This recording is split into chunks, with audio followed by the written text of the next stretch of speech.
Yo yo YouTubers! WhiteBlade's back again, and welcome to my first Q&A video. Or would it be my second, considering I had a frequently asked questions video before? Oh well, as you decide. So yeah, without any further ado, let's just get on with this. By the way, if I see these questions again, I still won't be answering them again. Okay?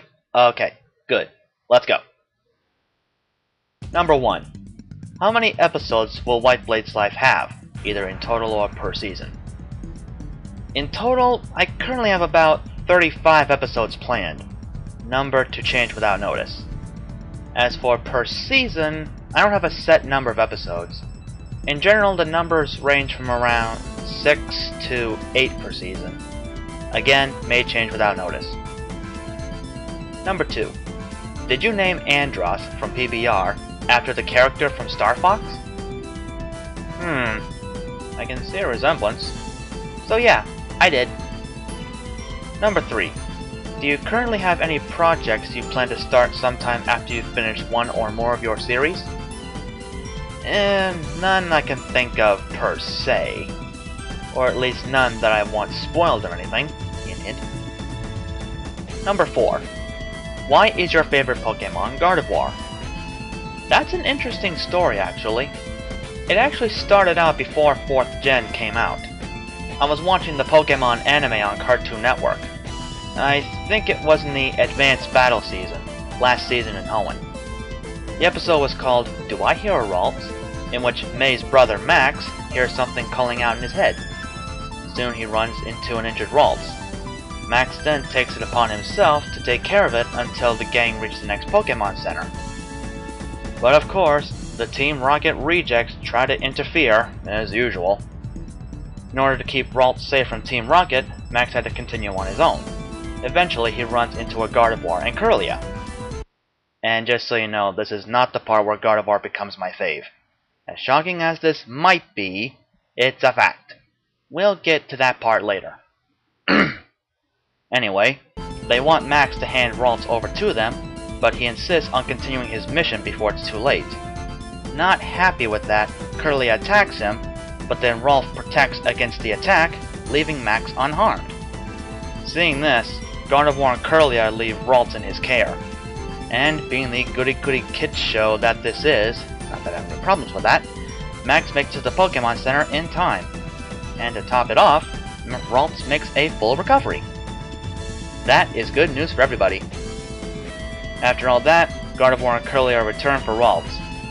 It was indeed tough for Max and Ralts to say goodbye, but in the end, it had to be done. And the episode ends with Max hearing Ralts in the wind, making him promise that he will return someday. To me, it's kinda sad that we'll never know when or if that actually happens. Well, after I saw that episode, I became hooked on Ralts. Every time I played Ruby, Sapphire, or Emerald, I have to get one for my team no matter what. Now, to be perfectly honest, I really don't remember how I switched from Ralts to Gardevoir. I guess it's because Gardevoir is stronger and is easier on the eyes, I don't know. So yeah, I guess you could say that's how she became my #1 favorite Pokemon. Question number 5. What is the origin of your username? That's an interesting little tale. In the Star Wars series, as you all should know, the Jedi and the Sith all carry lightsabers with them. The Jedi generally have green and blue sabers, while the Sith had red sabers. The only exception was Jedi Master Mace Windu. His was purple. A long time ago I thought to myself, what if my lightsaber was a different color too? I chose white as the blade's color because I thought it made the saber look more quote-unquote powerful. Don't ask why, I was still a kid then. Anyway, that's how the WhiteBlade part came in. As for the Zero part, well, that should be on the obvious side if you're a Mega Man fan. Preferably the X series. Question number 6. Do you remember the very first video game you got? That's debatable. I've had a Super Nintendo and a Sega Genesis all my life, yet I don't know which one I got first. But I do know which games I remember playing. They were Super Mario World, Aladdin for the Genesis, and Sonic 2. Again, I don't know which is the first game I ever got, but I do know that I'd rate these as my earliest games. Question number 7. What made you decide to do an RPG series at all, either in general or specifically Fire Within Shadow? I'm most likely got into doing RPG related machinimas from watching Jakesta's or Geeksta's, whatever it's called, whatever you pronounce it, Smash RPG vids. They looked so well done, and yet they were never finished, like a complete series or something. So I thought that maybe I could make the first full-length Brawl RPG series. And so far, it's a success. As for the Fire Within Shadow part, that was an old machinima idea I had to be the yin side, so to speak, of my machinima projects as opposed to SmashBraZero's yang side. But rather than bore you all with more explanations, I think I'll let the old teaser trailer from the original do the talking. I'm sure that I know what you're thinking. What's this machinima about? Well, it's something like you've never seen before. But then again, you've probably seen some of the stuff in here from others, but still. Have you ever seen these elements all in one machinima? From the creator who brought you SmashBraZero presents to you Fire Among Shadows. It's the story of a simple player getting zapped into the world of Super Smash Bros. Brawl and has to find a way back home. Along the way, he runs into many new friends that will aid him on his journey home. But, as with practically every quest or adventure, there are obstacles that he must overcome to complete this dangerous quest. For you see, there are a few troublemakers in this world that are up to no good. They will do whatever they possibly and whatever they impossibly can to stop this simple player from getting home safely. Can this kid overcome these obstacles and get home? Or will these no-gooders permanently prevent that? Find out in WhiteBladeZero's newest machinima, Fire Among Shadows! Coming soon to computers worldwide. Yeah, I think you all can see why I scrapped it as a machinima. Anyway, since the YouTube edition didn't quite work out for me in the long run, and since I cancelled that series, I thought maybe I can bring back an old idea and use it for the new RPG storyline. Hint hint. Some changes from the original storyline would have been made, of course. I would go into more detail about the original story, but most of it still remains in RPG Fire Within Shadow, so I won't go spoiling anything else. And for those of you out there that want to make an RPG series of your own, use text for dialogue and not voice actors. It'll make the series go out a lot faster since you won't be waiting for anybody to turn in their lines. Okay, next question. Number 8. For all of your sprites, what was the inspiration behind them? For example, Bulk's rivalry with Slash for Crystal, Angela, etc, etc, etc. Oh boy, another long explanation coming up. Okay, I won't bring up everything, I'll just put in some parts that had inspiration beforehand. So, Bulk's rivalry with Slash for Crystal. Well, I got that idea from Popeye. Surprise, surprise, huh? Well, if you know Popeye, then you should know that Bluto always tries every trick in and out of the books to get Popeye away from olive oil. And of course, those tricks always backfire on him. Well, in a way, that's how I developed the rivalry between Bulk and Slash. And ironically, I think that's how I came up with Bulk altogether in the first place. As for the other characters, like Angela, that'll come in later when the comic takes off. So yeah. Number 9. What is your favorite Let's Play that you're working on? I'd have to say that I enjoy Sonic Unleashed more than Paper Mario.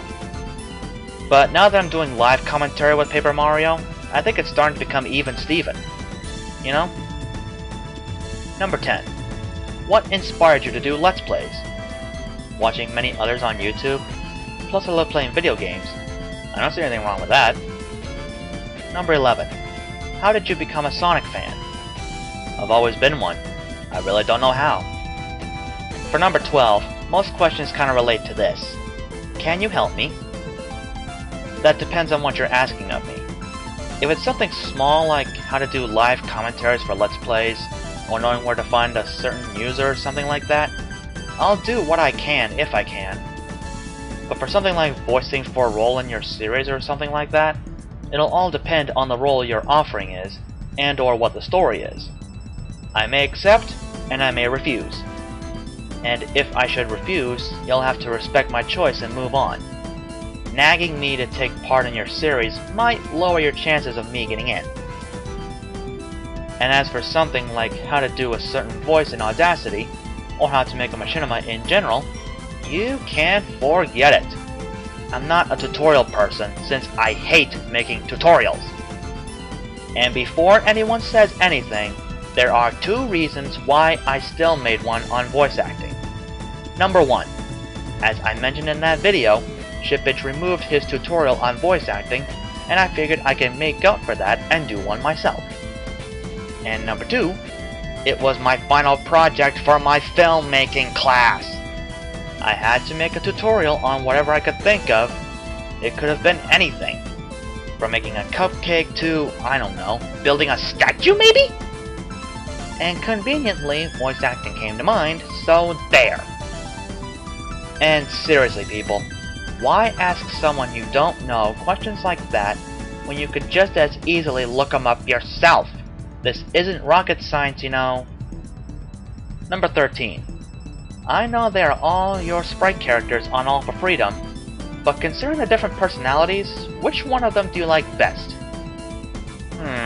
That's a toughie. I'd have to say either Ego for his smart aleck attitude, Ruby for her little crush on Kilo, or perhaps Teen Angela for her tough girl attitude. I don't know, maybe even Pearl the Squirrel for her childish naivete and curiosity. Could be any of these guys. Number 14. What is your favorite flavor of pie? One custard pie? Let me have it!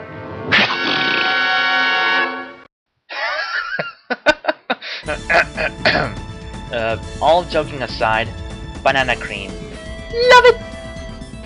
Question 15. Where did you get the idea for SmashBraZero?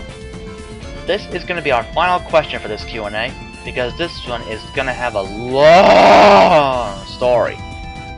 It'll not only explain how SBZ got started, but also how I got started on machinimas, voice acting, and YouTube altogether. Ironic, isn't it? So, here goes diddly. I think it all started around late 2007. I think I had just gotten the Mega Man X collection for the GameCube. After trying some of the games on there, I went online for something. I don't know, my memory's a little fuzzy. Anyway, I eventually came across the Speed Demo Archives Mega Man X 100% speedrun on GameVideos.com, which completely blew me away. Whew, that was a long one. So for the next couple of days, I would watch the speedrun over and over again and still be amazed by it. And then one day, I find a certain popular machinima episode on GameVideos.com. Can you guess what that is? Nope, not that one. Yes, Smashtasm. Which eventually led me to YouTube. And when I went to the old Smashtasm website, I wonder if it's still around though, I found out that Chip would have been glad to have more voice actors for the series, as long as they had a mic and the ability to record. Now bear in mind, at this point I was hooked on Mewtwo in Smash Bros. Melee. He was the only character I played as when I unlocked him. So, when I found Chip's email, I said that I'd be willing to voice act and that I had an idea for a new character. Anyone want to guess who? You got it! MewZero. When I first came up with him, he was pretty much like Prince Rock, minus the accent and the hallucinations. You know, a lone wolf. But Chip replied saying that the character idea was too close to how episode 6 was gonna be. If you've seen the first season to Smashtasm, you might get what I'm talking about. So, being the ambitious child I was, so to speak, I had other ideas for MewZero, like being the leader of the admins, an extra character, and so on and so forth. And, for my last idea, I figured he could be like a trainer for noobs. And that's what hit the doorknob. Chip replied to that last idea, saying that it would fit perfectly with what he had in mind for later in the series, and that MewZero could be said trainer. So before auditions for episode 9 were released, Chip automatically gave me the script, saying that since I thought of him in the first place, he wanted to see how I do before casting him as an open role. Ugh, I'm starting on, ain't I? Ugh. Okay. And after I did the lines for the episode, he said that he couldn't have picked a better Mew-Zero. I mean, seriously, how could anyone not recognize his voice? It's kind of hard to miss it. It's a shame this is my only role now, but oh well, more on that later. And I think by the time episode 9 came out, I had already made my YouTube account. Many people liked my performance, and I sure was proud of that.